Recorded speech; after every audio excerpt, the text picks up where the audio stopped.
Maad Queen, Culture73 magazine, and I'm here with the Bodega Brovas. What's up? How you doing? Thank you. If I can get you to introduce yourselves. Yo, I'm Headkrack. I'm Keynote. I'm Travii. That's right. Bodega was There all it is. day. 836 Music Festival. We're all about to head out to De La Soul Day. We anticipating that. Yeah. Oh yeah, and the thing is, like, rain or shine, De La Soul still gonna represent do their thing, man. And, like, you know, it's one of those groups that transcends even just regular like music. Like they're like a thing. Yeah, they keep their entity. Spirit. Yeah, they keep getting better and better with time, and they still have that live show that makes you want to get into it. I've seen cats that didn't even know who De La Soul was, or they were young, go to the De La show and be like, Leave his fans. Yeah.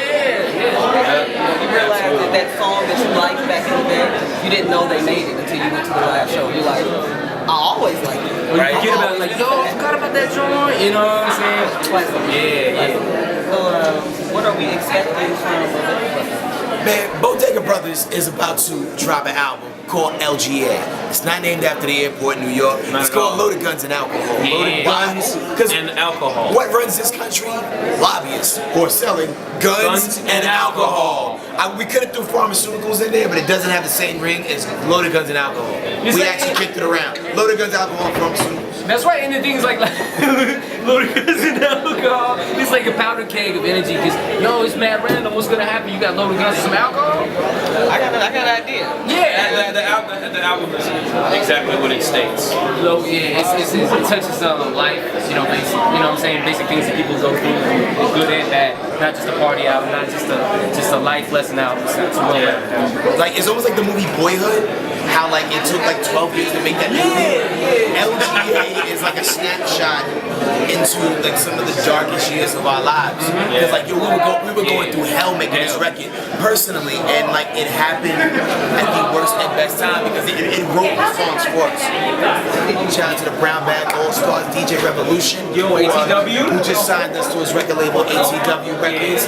Going through Sony, so to the people at Sony. so it's a real cute things going on this weekend. And Bronx experience, where do you think digital music distribution is headed so far, and how like independent artists right now need to change the approach? It's interesting because like, you know, everything is like leaning towards streaming. Like, you know, like, and the thing is like, what I hate about streaming is like, we believe in things that we can see and touch.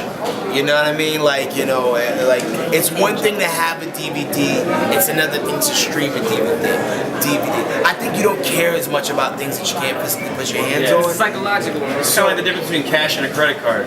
Right, like you'll spend more credit, but if it's your cash you spend it, you're gonna slow down a little bit.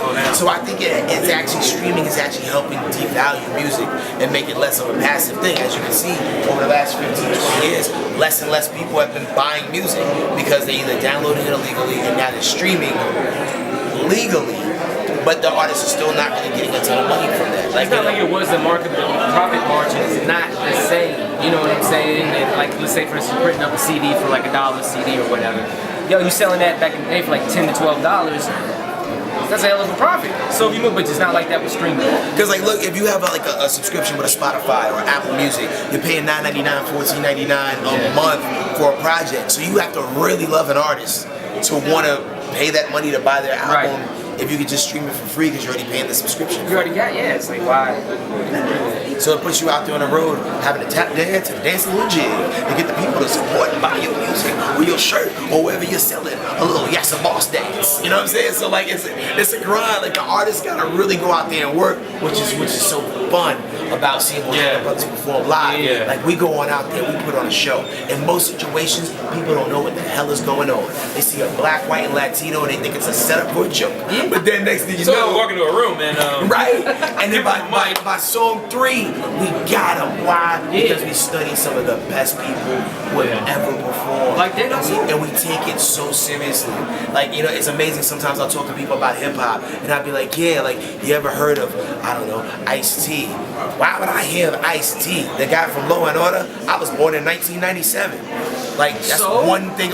We celebrate the ignorance of not knowing things because we were too old to know it. Like when we were growing up, we knew who Otis Redding was, and he'd been dead by the time we was like old enough to like. Even artists from the 50s, man. Like we know about it is because if you love music, you're gonna go back and want to find. It's the ADD culture. You used to dig and find samples. You're not gonna do that anymore. I mean, you got some people that will do that, but it's not the majority of people. Like you said, it's fast food music. Short attention span. Short attention span. Nobody Cats has is looking at stuff in 5-second intervals. Nobody has the drive and the heart to go back and study it. No. It's almost like a Clockwork Orange. When he had his eyes pried open and they was feeding him all those images, that is how people consume content If you haven't seen Clockwork Orange, then you're not a film head.